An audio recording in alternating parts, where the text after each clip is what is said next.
예배합니다. 찬양합니다.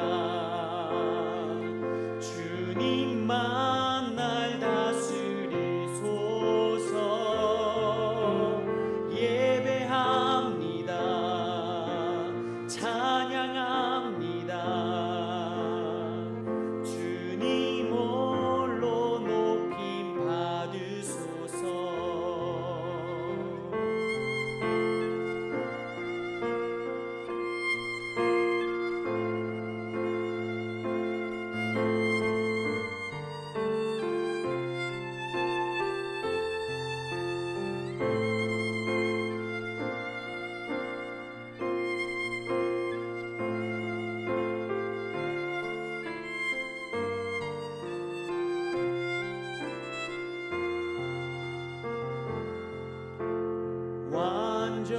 완전하신 나의 주, 의의 길로 날 인도하소서.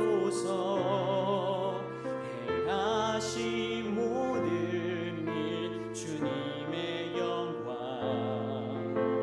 다 경배합니다.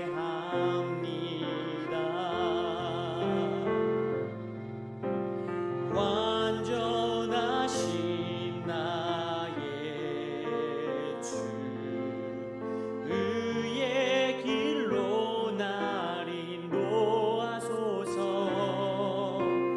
행하신 모든 일 주님의 영광 다 경배합니다. 예배합니다. 찬양합니다. 주님만 날 다스리소서. 예배합니다. 찬양합니다. 주님 홀로 높임 받으소서. 예배합니다. 찬양합니다. 주님만 날 다스리소서. 예배합니다. 찬양합니다. 주님 홀로 높임 받으소서.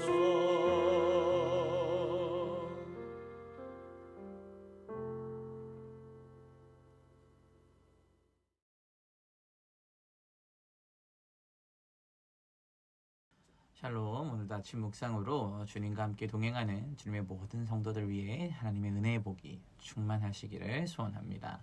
우리 오늘 함께 살펴볼 말씀은 시편 14편의 말씀입니다. 우리 같이 읽도록 하겠습니다. 어리석은 자는 그의 마음에 이르기를 하나님이 없다 하는도다. 그들은 부패하고 그 행실이 가증하니 선을 행하는 자가 없도다. 여호와께서 하늘에서 인생을 굽어 살피사 지각이 있어 하나님을 찾는 자가 있는가 보려 하신즉 다 치우쳐 함께 더러운 자가 되고 선을 행하는 자가 없으니 하나도 없도다. 죄악을 행하는 자는 다 무지하냐. 그들이 떡 먹듯이 내 백성을 먹으면서 여호와를 부르지 아니하는도다. 그러나 거기서 그들은 두려워하고 두려워하였으니 하나님이 의인의 세대에 계심이로다. 너희가 가난한 자의 계획을 부끄럽게 하나 오직 여호와는 그의 피난처가 되시도다. 이스라엘의 구원이 시온에서 나오기를 원하도다. 여호와께서 그의 백성을 포로된 곳에서 돌이키실 때에 야곱이 즐거워하고 이스라엘이 기뻐하리로다. 아멘. 오늘 이 시편 14편은 교훈시입니다. 그러니까 사람을 교훈하기 위해서 쓴 시라는 거죠. 그런데 이 시가 전달하는 교훈의 내용은 사람이 왜 여호와를 따라야 하는가, 그리고 어떻게 하면 우리가 여호와를 따를 수 있는가에 대한 내용이 아닙니다. 오히려 하나님을 거부하는 사람들이 결국은 승리하지 못한다. 이런 이야기를 가르치는 교훈시입니다. 특별히 유명한 시편학자인 골든 게이는 오늘 시편에 대해서 이렇게 소개합니다. 이 시는 사람들에게 악당들이 되지 말고 지각 있는 사람들이 될 것을 직접적으로 격려하는 것이 아니라 악당들이 이기지 못할 것임을 믿게 하는 신앙 고백이다. 이렇게 이야기하고 있습니다. 즉, 이 땅에서 악이 얼마나 관영하고 악이 얼마나 강하든지 결국 그들은 하나님을 이길 수 없다. 이게 오늘 시편의 메시지입니다. 그러면 오늘 시편 말씀을 살펴보면 오늘 시편 본문 첫 번째 말씀을 어떻게 시작하냐면 하나님이 없다라는 어구로 시작을 합니다. 그런데 여기서 하나님이 없다라고 말하는 사람들, 이 사람들은 어떤 사람들일까요? 그죠? 하나님을 믿지 않는, 그러니까 신적인 존재를 믿지 않는 무신론자들일까요? 아마 아닐 겁니다. 당시 이 고대 근동에는 무신론이라는 개념이 존재하지 않았습니다. 그럼에도 불구하고 오늘 시편 저자는 왜 이런 표현을 했을까요? 하나님이 없다고 말하는 사람들. 왜 이런 표현을 사용했을까요? 이것은 시인이 단순히 하나님이 없다고 말하는 이 비신자들, 그러니까 하나님을 믿지 않는 사람들을 향해서 비판하는 것만이 아니라 하나님을 믿고 하나님을 알지만 하나님 뜻에 순응하지 않고 하나님의 말씀대로 살아가지 않는 우리 신자들을 향한 비판이기도 하다라는 겁니다.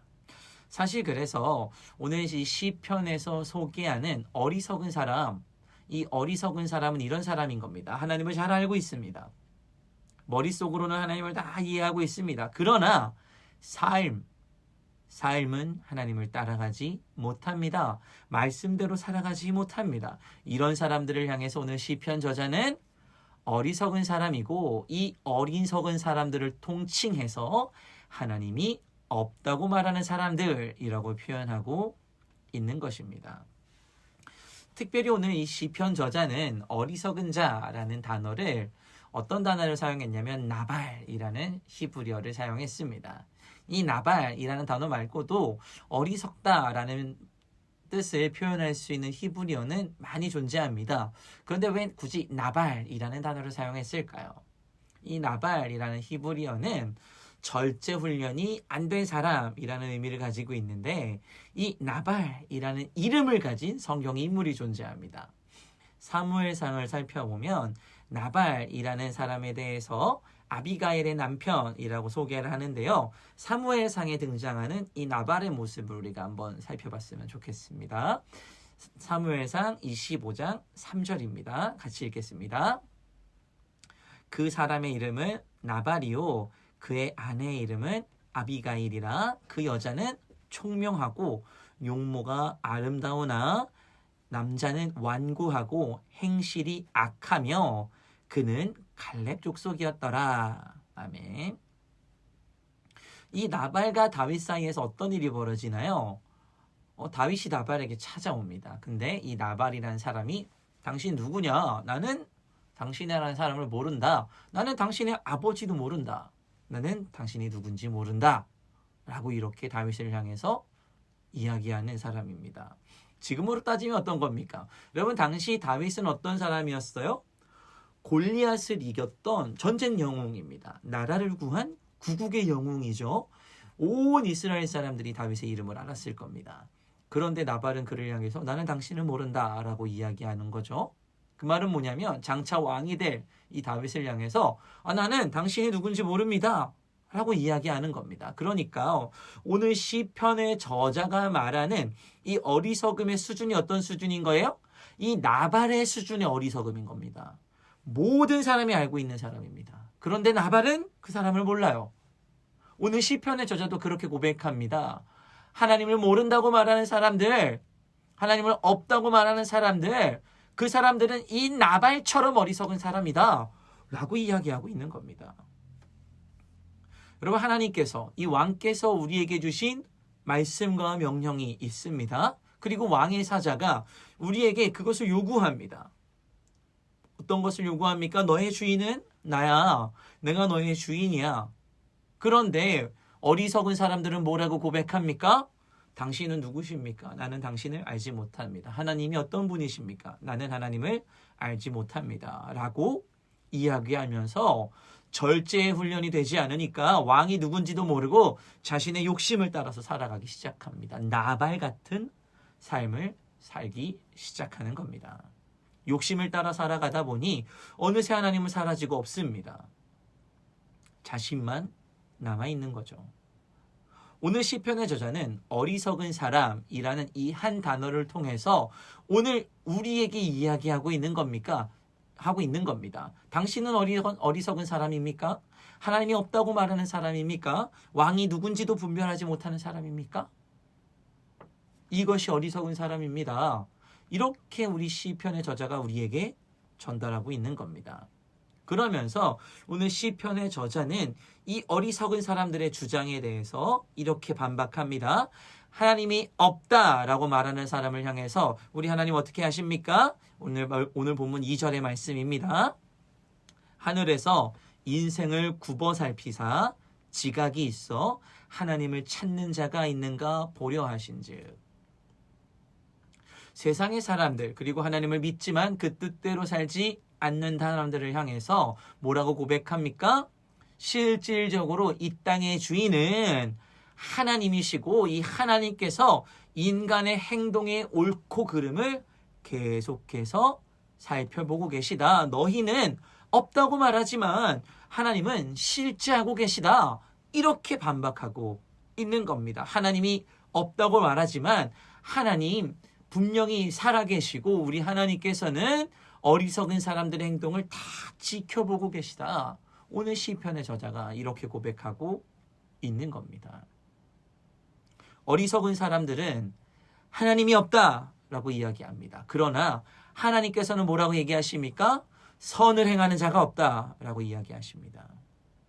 이렇게 대조되는 두 말씀을 통해서 하나님을 찾지 않는 이 어두운 세대를 향해 교훈하고 있는 겁니다. 그렇다면 이 어리석은 사람들이 범하는 것은 하나님이 없다고 말하는 것만일까요? 아닙니다. 그게 다가 아닙니다. 우리 4절 말씀 같이 살펴보겠습니다. 죄악을 행하는 자는 다 무지하냐? 그들이 떡 먹듯이 내 백성을 먹으면서 여호와를 부르지 아니하는도다. 아멘. 자, 어떻게 고백합니까? 어리석은 사람들이 내 백성을 먹는다. 이렇게 고백합니다.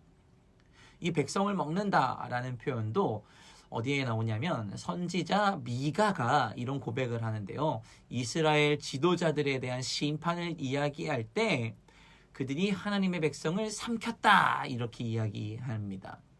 미가서에 나오는 지도자들, 그 사람들은 어떤 모습을 보이면서 살았습니까?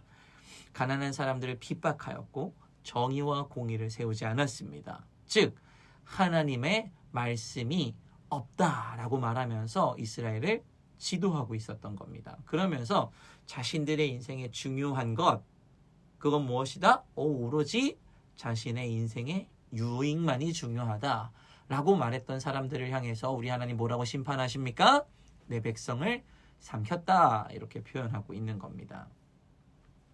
사랑하는 성도 여러분, 만약에 우리가 어리석은 자의 삶, 즉 하나님의 백성을 삼키는 자, 하나님의 말씀이 없다라고 말하는 사람, 그러면서 나의 유익만을 따르는 삶, 그런 삶을 살 때에 우리의 인생은 어떻게 될까요? 이스라엘의 가장 중요한 지도자였던 모세가 광야 생활을 마무리하면서 기록한 신명기에 보면 떡의 문제, 즉 인간의 이익에 대한 문제에 대해서 이렇게 고백하고 있습니다. 우리 신명기 8장 3절 말씀 같이 읽어보겠습니다. 너를 낮추시며 너를 줄이게 하시며 또 너를 알지 못하며 내 조상들도 알지 못하던 만나를 내게 먹이신 것은 사람이 떡으로만 사는 것이 아니요 여호와의 입에서 나오는 모든 말씀으로 사는 줄을 내가 알게 하려 하심이니라. 아멘. 여러분, 이스라엘 백성들은 광야 생활 동안 하나님께서 직접 먹이셨습니다. 만나를 내리시게 하시고 또 메추리 떼를 만나게 하셔서 고기도 먹이시고 반석에서 물을 솟아나게 하셔서 물도 먹이셨습니다. 그런데 이스라엘 백성들, 하나님께서 직접 인생의 문제를 해결하셨음에도 불구하고 이스라엘 백성들의 삶은 정말로 하나님에게 바뀌었나요? 하나님을 섬기는 삶으로 바뀌었나요? 전혀 바뀌지 않았습니다. 인생의 문제가 해결됐지만, 먹는 문제가 해결됐지만 결국 이스라엘 백성들은 하나님에게로 돌아오지 않았습니다. 인생의 문제를 바꾸는 것, 인생을 바꾸는 문제는 결국 무엇이 있어야 바뀝니까? 하나님의 말씀이 있어야 바뀝니다. 하나님의 말씀대로 살자. 이것이 모세의 간곡한 절규였습니다. 사랑하는 성도 여러분, 떡으로 사는 것이 아닙니다. 떡이 우리의 인생의 문제를 해결해 주지 않습니다. 어리석은 길을 떠나시기를 축복합니다. 하나님이 없다고 말하는 이 어리석은 자의 삶을 떠나시기를 축복합니다. 하나님의 말씀대로 살지 않는 하나님의 백성을 삼키는 자의 삶에서 떠나시기를 축복합니다. 그리고 이제는 우리의 삶의 문제가 떡의 문제가 아니요, 하나님의 말씀대로 살아내는, 하나님의 말씀이 우리의 인생에 있어야 하는 거룩한 그리스도인의 삶으로 바뀌어 가기를 축복합니다. 오늘 아침이 그러한 거룩한 아침이 되시기를 주님의 이름으로 축복합니다. 우리 같이 기도하겠습니다. 사랑해 주님 감사합니다. 우리가 어리석은 자의 삶을 떠나게 하여 주시옵소서. 어리석은 자의 삶이 아니라 떡으로만 사는 삶의 자리가 아니라 말씀으로 사는 주님의 거룩한 그리스도인의 삶을 오늘도 우리가 살아가게 하여 주시옵소서. 감사드리며 예수님의 이름으로 기도드렸습니다. 아멘. 우리 오늘 함께 기도할 도구기도 제목은 신생아, 영아, 유아, 유치부를 위해서 같이 기도했으면 좋겠습니다. 섬기시는 교역자, 간사들을 비롯해서 부장과 교사들이 천하보다 귀한 하나님의 자녀들을 맡았음을 믿음으로 고백하며 최선을 다해 주의 교훈과 훈계로 잘 양육하도록 위해서 기도해 주시고, 또 우리 부서 아이들을 위해서 기도했으면 좋겠습니다. 우리 아이들이 예수 그리스도의 모습을 닮아가며 지혜가 충만하고 하나님의 은혜 가운데 잘 세워지도록 우리가 위해서 같이 기도했으면 좋겠습니다. 그리고 육신의 질병으로 치료 중에 있는 식구들과 생활에 어려움을 겪고 있는 식구들과 군복무종인 형제들과 타 지역에서 머무고 있는 교회 식구들과 학업 중에 있는 청년들을 위해서 기도하시고, 또 특별히 1월 16일부터 18일까지 양산 감림산 기도원에서 오병이어 연합캠프에 참석하고 있는 우리 청소년부를 위해서도 같이 기도했으면 좋겠습니다. 그리고 이 시간 각자 가지고 나오신 기도 제목 가지고 함께 기도하겠습니다. 같이 기도하겠습니다.